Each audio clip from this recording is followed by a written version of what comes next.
Yeah, thank you so much, everybody, for joining us in this session. My name is Emmanuel Paul. I'm the managing editor at TechPoint Africa. We're a leading digital media company in Africa, and we've been writing stories about data privacy, data protection, and all the policies regarding Nigeria's digital economy. So this is actually a session or a topic that is kind of personal to me, and I was really, really surprised when the organizers of this event said, this is the event, this is the session you'll be moderating. But we're talking about sensitive personal data, and I think the crux of this issue is how does it concern me and you, which is what we're going to be addressing here from the privacy perspective and, of course, from the customer and business side. So, yeah, without further ado, let me introduce my guests on this panel. So, Adeomi, please kindly let us meet you. Hi everyone, my name is Adeomi Adeshina. I'm a senior legal analyst at Helium Health. Thank you. Yeah, thank you so much. Helium Health. Oh, cool. Yeah, so Vincent. Hi, everybody. My name is Vincent Okonkwo. I'm a legal counsel with MCOPA. All right. Do we have Shella online? Is she with us? Okay. Can we have a shout out from Shella? If we can hear.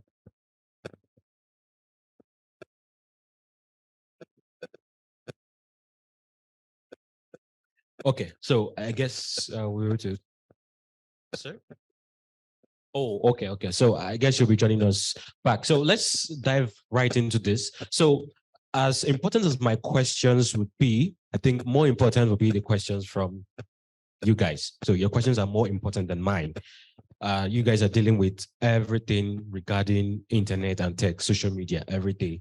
You're dealing with businesses. So your questions will be very, very, very important for my fellow panelists. So, but before we dive into this, let's even understand what sensitive data protection actually means. What is sensitive about sensitive data? Then please let's hear you.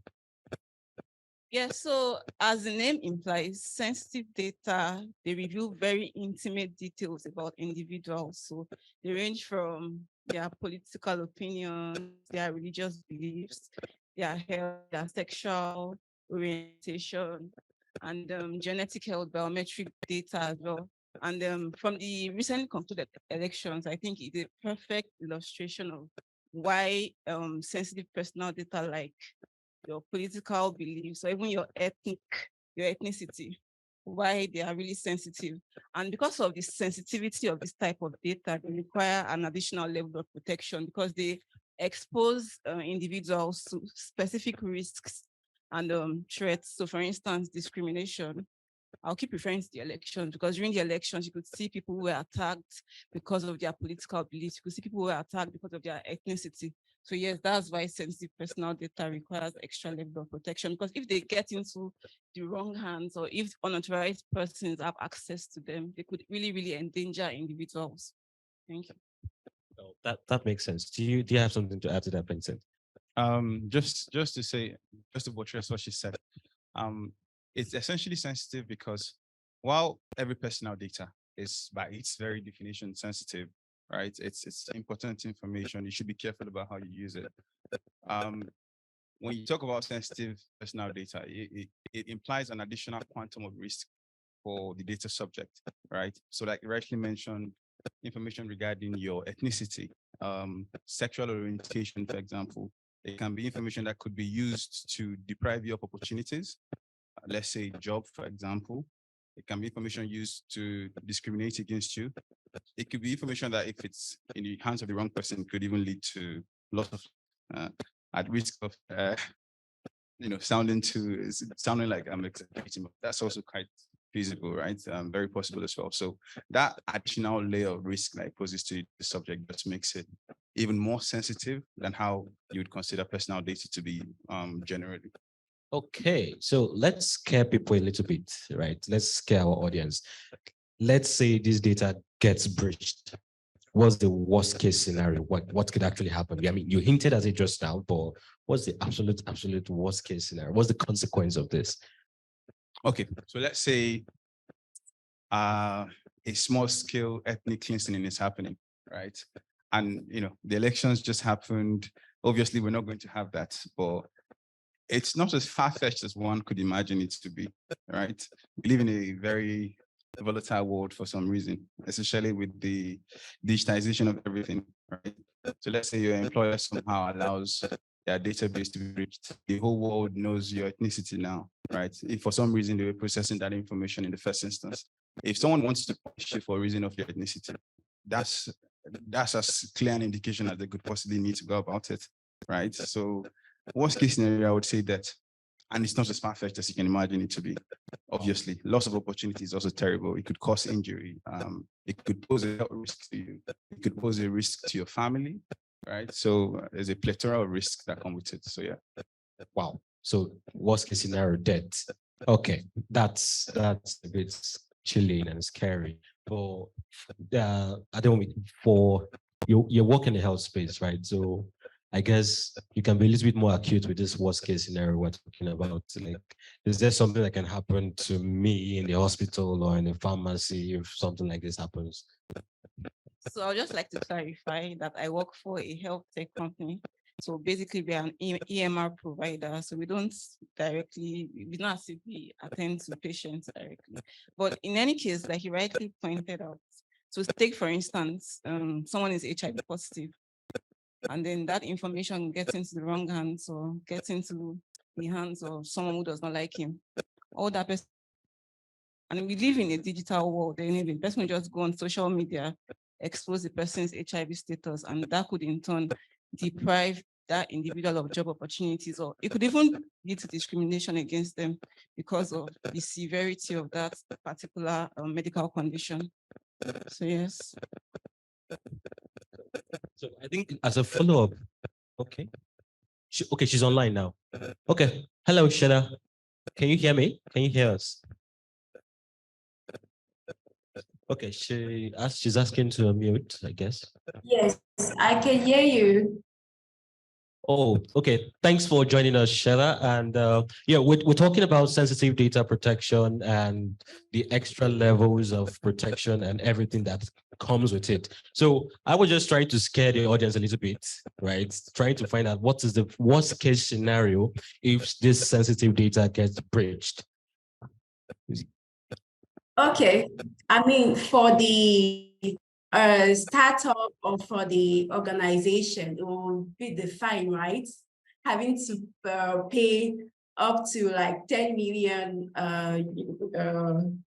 dollars are actually as fine. You get that would be the worst case scenario for the startup or for the organization. But for the data subjects, it would be like, discrimination, loss of your reputation, identity theft. Imagine you like providing your credit cards or bank details on a fintech or platform, and this is hacked. And the next morning, you go check your account balance and zero as the balance. So this could lead to financial loss, mental health. I mean, you get, in the case of a health tech where they would actually ask for your health information, and then you might be ask your status, your HIV status, and your HIV positive, for example. And then this data is actually lost. And I mean, this could lead to like discrimination as well. And I mean, so these are the few examples I could actually add. Okay, that's quite an interesting perspective. Thank you very much, Sheila. And yeah, it showed us what could happen to the business if that data gets breached. So there are fines and there are consequences, and I'm guessing customers even trust in the company. So are there legal and cultural factors that affect this? What are the legal factors that affect sensitive data in Africa right now? Are there legal and cultural dimensions to this that we should be aware of? Cultural damages. Cultural dimensions, factors that affect sensitive data, the legal and cultural. Okay, cultural factor, like you have examples like your ethnic group. Okay. Like if you're being if your data on your ethnic group is actually processed, and let's say in a part of the world where Muslims or Christians are discriminated upon, and then you are a Muslim and you are in an area where Muslims are discriminated. So this could lead to like discrimination as far as the cultural aspect is actually concerned. I don't know if I answered your question. Yeah. That makes sense. So, Vincent, let's come back to you, right? What would you say are the best practices for this when managing sensitive personal data? I mean, you work in the asset financing space, and I'm guessing that's a whole different ballgame entirely. When that's a whole universe on its own, right? So, what are those best practices you think the company should actually embrace when managing sensitive data? Okay, the first thing is, a company has to enable data subjects to apply or to actually exercise their rights under the GDPR, like the right to be informed, the right to delete. Yeah, and the right to be informed. So data controllers have to enable data subjects, to exercise your rights under the GDPR. Also, they have to install, security systems that could prevent, detect attacks as far as data is actually. And try to have a good to go about ensuring that they not only protect sensitive data, but afford it the extra level of protection that is expected. There are two things to bring to mind. The first is the expectations under the law for sensitive data and best practices that may or may not be reinforced in law. And when I say in the context of Nigeria, I'm speaking about the NDPR and the NDPR implementation framework. Under the NDPR, there's no clear statement of what extra obligations you have to be mindful of in terms of sensitive personal data.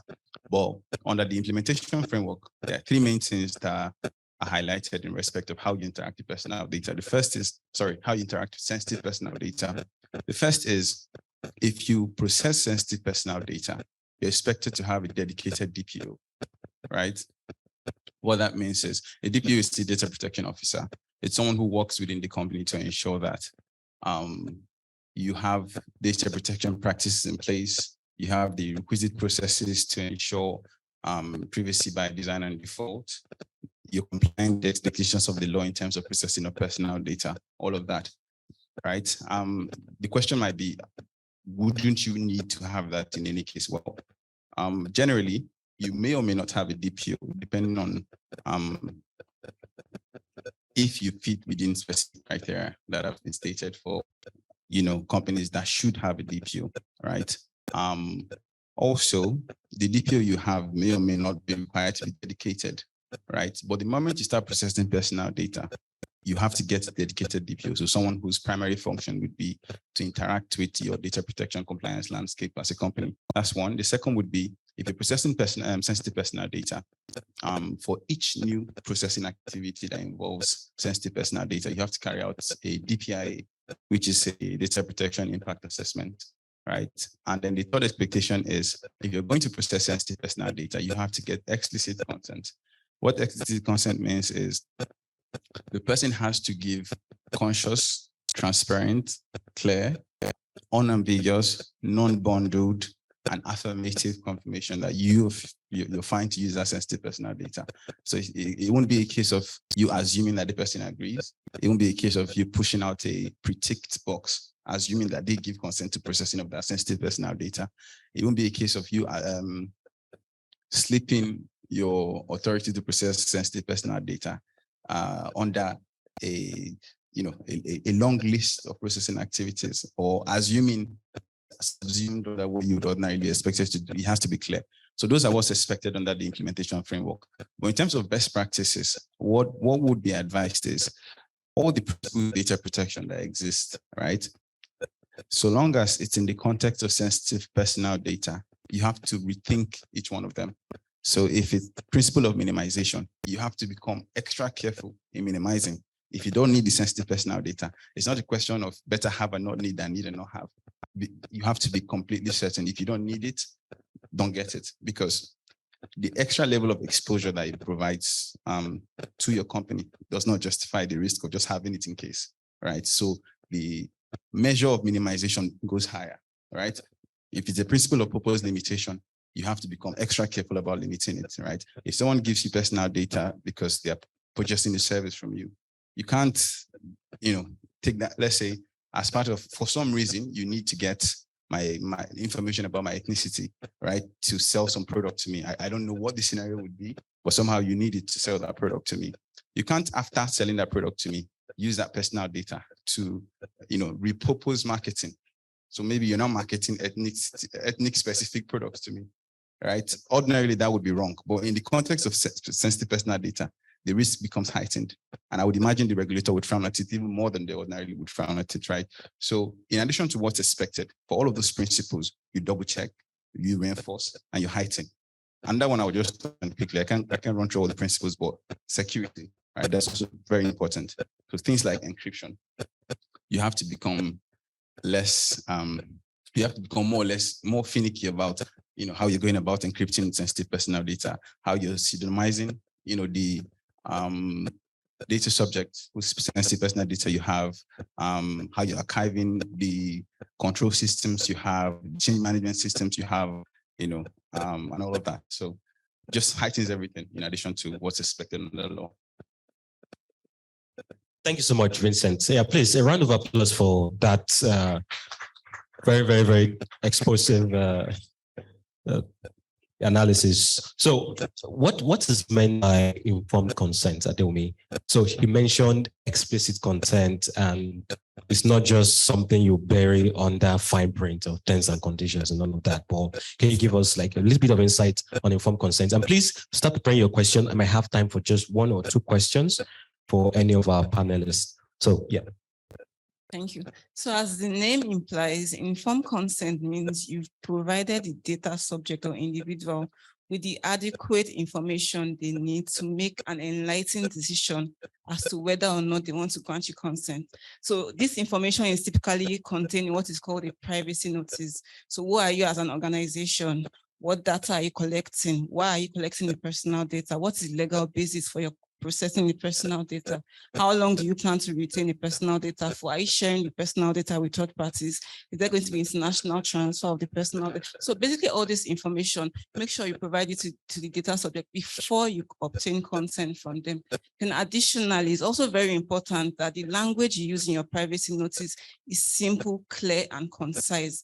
And you need to make sure it's tailor-made for your audience. So for instance, if your target markets are children, the language, the way you write something for an adult to understand, children cannot understand it. And also, if you are targeting different groups of children, for instance, some of them are 7, 10, you also need to tailor-make your privacy notice for those specific age groups so that it's easier for them to understand. Also, if your target market, if they are non-English speakers, so for instance, you operate in Canada, for instance, a bilingual country, You also need to make sure that you are providing your privacy notice both in French and English. Then additionally, it's not just enough for you to provide your privacy notice. You need to make sure that you need to provide it in a conspicuous part of your website. It shouldn't be hidden. It should be easily visible to the data subjects. So yes, in my opinion, those are the measures you take to ensure that you got informed consent. Okay. So at this point, I'm going to stop to take questions. You can address any of the panelists directly, or the panelists here on stage with me, or Sheila. Oh, Sheila's back. Nice to have you back, Sheila. The network was really quite tricky. Yes, I can see a hand at the back. Please, can we get the mic? What if you have questions for the audience? Oh yes, please, you can ask your questions.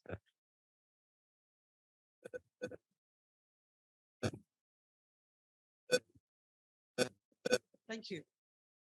Thank you. I am a lawyer, but I'm also a researcher. I'm a researcher in telehealth law.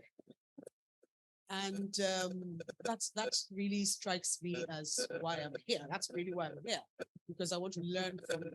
Now, we don't have legislation so far. There's no legal framework for telehealth in Nigeria. And I would just want to garner from you. Of course, that forms very, very, very sensitive information that cuts across boundaries, because there's no border when it comes to telehealth and technology. So what would you have to say on that aspect of this subject matter? I'd like to learn from you. Okay. Sorry. Okay. That's a very interesting question. Coincidentally, a couple of years back, I'd worked with a law firm, and one of our major sectors of focus was the health and pharmaceutical sector. I think we had a series of webinars on telehealth, telemedicine. I think involving the dental and medical practitioners council a couple of times, right? So there were always interesting questions. What I would say generally about people operating in telemedicine space is you have to ensure that you have not just a dedicated DPO, but someone who has comprehensive experience in the telehealth space, right? If you can get someone with telehealth specific experience, you can get someone with medical specific experience that thoroughly understands data protection, right? It's a very tricky landscape. I would recall in a lot of those webinars, right? Ordinarily, when you're talking about data protection, you're talking about personal data for the most part. But the moment you get into the medical space, you're almost talking about sensitive personal data all through, because there's barely any information that you'd be interacting with that wouldn't be sensitive, right? So what I would say is the quantum of obligation on you is very high, right? Of course, the framework is not as fleshed out as it could possibly be, but the NDPR applies across board. So the NDPR applies to you as a telemedicine company, so to speak, or as a medical service provider, right? So you have to comply with the NDPR. I also recall that there are codes of medical ethics applicable in Nigeria as well. They're not exactly privacy legislations, but they contain expectations of confidentiality, expectations of sensitivity in dealing with patient information, right? So the moment that you adapt to all of these expectations, right? And you build out the frameworks that you need, you remind yourself constantly the quantum of obligation on you, you ensure that you're complying across board, you're not leaving anything to chance because of how tricky your own space is, I think you'd be mostly fine. Thank you so much, Vincent. Wumi, do you have anything to add to the issue of telehealth and data privacy? Yes, so I just want to add that in spite of the lacuna in the law, you can always look to the global best practices. Even if you don't have a very comprehensive telehealth law in Nigeria, you could always look to what other countries are doing, and that will provide adequate guidance to the researcher or the company. All right. So I think with that, we're going to come to the end of this session. But before we go, I actually have a theory, and I'm hoping the panelists debunk the theory. It's a theory that I've had for quite a long time, and it says data privacy is a myth. Do you agree? do you agree that we can actually have our data really, really private? I mean, to access a lending app, you need to accept their terms and conditions. To access social media, Facebook, you need to accept your terms and conditions. And we rarely ever get to read all these things. And they're getting sensitive data. So I'm putting it as a final thing. Do you think data privacy is a myth? I think the simple answer to that would be, it's a myth if you make it so, right? Otherwise, it's a process, right? When the NDPR first came into existence, a lot of persons were quite skeptic because we didn't have any framework previously, right? But you can obviously see that from when we started out to now, there's been a huge shift in the marketplace in terms of how people interact with personal data, right? So yes, privacy, in the Nigerian context, it's not one and done. We don't have it solved yet. There are a lot of obligations that controllers don't, follow through with. There's a lot more work that needs to be done from the end of the regulator to ensure that, from the paternalistic perspective, they're compelling organizations to do what they're expected to do. There's a lot more work needed to be done from the perspective of the data subject to understand their own rights and use it, right? It goes both ways, right? But it's not a myth, it's a process. We're still trying to figure it out. And I think we're in a way better place than we were a while back. So I think that itself is evidence of it not being mythical, right? Okay. Sheila, can you join us? Can you talk about it? Do you think data privacy is a myth?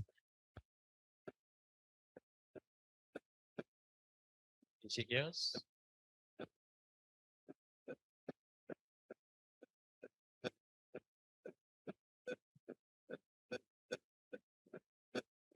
Can you hear us?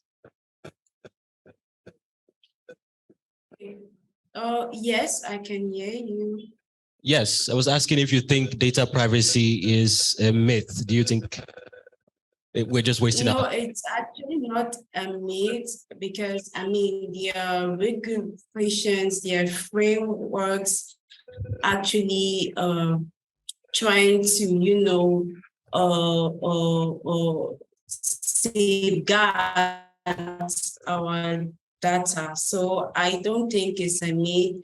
The GDPR is putting everything in place, African countries are, enacting laws to secure citizens'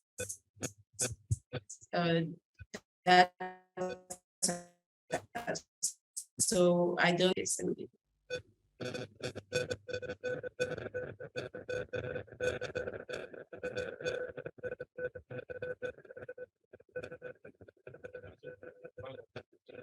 So I'm going to be aligning with my fellow panelists. So I don't think it's a myth, because if it were a myth, we wouldn't have the regulations that are ensuring or guaranteeing that right.